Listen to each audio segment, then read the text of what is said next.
అభివృద్ధికి సంబంధించి ఏపీ ఛత్తీస్గఢ్ ప్రభుత్వాలు ఒక టాస్క్ ఫోర్స్ ఏర్పాటు చేయడానికి అంగీకరించాయి. పారిశ్రామిక అభివృద్ధికి, పోలవరం నిర్మాణానికి సహకరించాలని చంద్రబాబు ఆ రాష్ట్ర సీఎం రమణ సింగ్ను కోరారు. ఛత్తీస్గఢ్ పర్యటన ముగించుకొచ్చిన తర్వాత ఆ రాష్ట్ర ప్రభుత్వ పనితీరును కొనియాడారు ఏపీ సీఎం చంద్రబాబు. రాయ్పూర్ను అభివృద్ధి చేసిన తీరును అధ్యయనం చేశామన్నారు. రైతులకు ఇబ్బంది కలగకుండా భూమి సేకరించి మంచి రాజధానిని నిర్మించారని ప్రశంసించారు.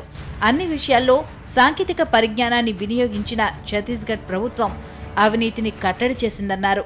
ఏపీ కొత్త రాజధానిపై అనేక ప్రాంతాలను పరిశీలిస్తున్నామన్నారు చంద్రబాబు.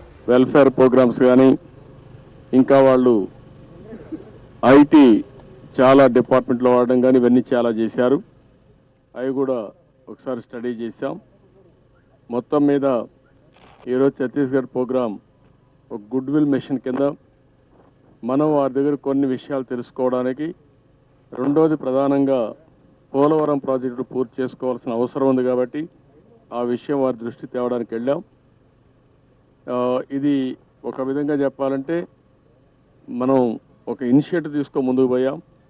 ఇది సత్ఫలితాలు ఇస్తుందని నేను భావిస్తున్న భవిష్యత్తు. ఏపీ ఛత్తీస్గఢ్ రాష్ట్రాల మధ్య రవాణా వ్యవస్థ అనుసంధానంపై ఛత్తీస్గఢ్ సీఎంతో చర్చించామన్నారు. అలాగే ఏపీ తీర ప్రాంతాల్లో అనేక పోర్ట్లను నిర్మిస్తామని తెలిపారు. ఏపీ ఛత్తీస్గఢ్ రాష్ట్రాలు పరస్పర సహకారంతో ముందుకెళ్తాయని తెలిపారు చంద్రబాబు. బ్యూరో రిపోర్ట్, సాక్షి న్యూస్.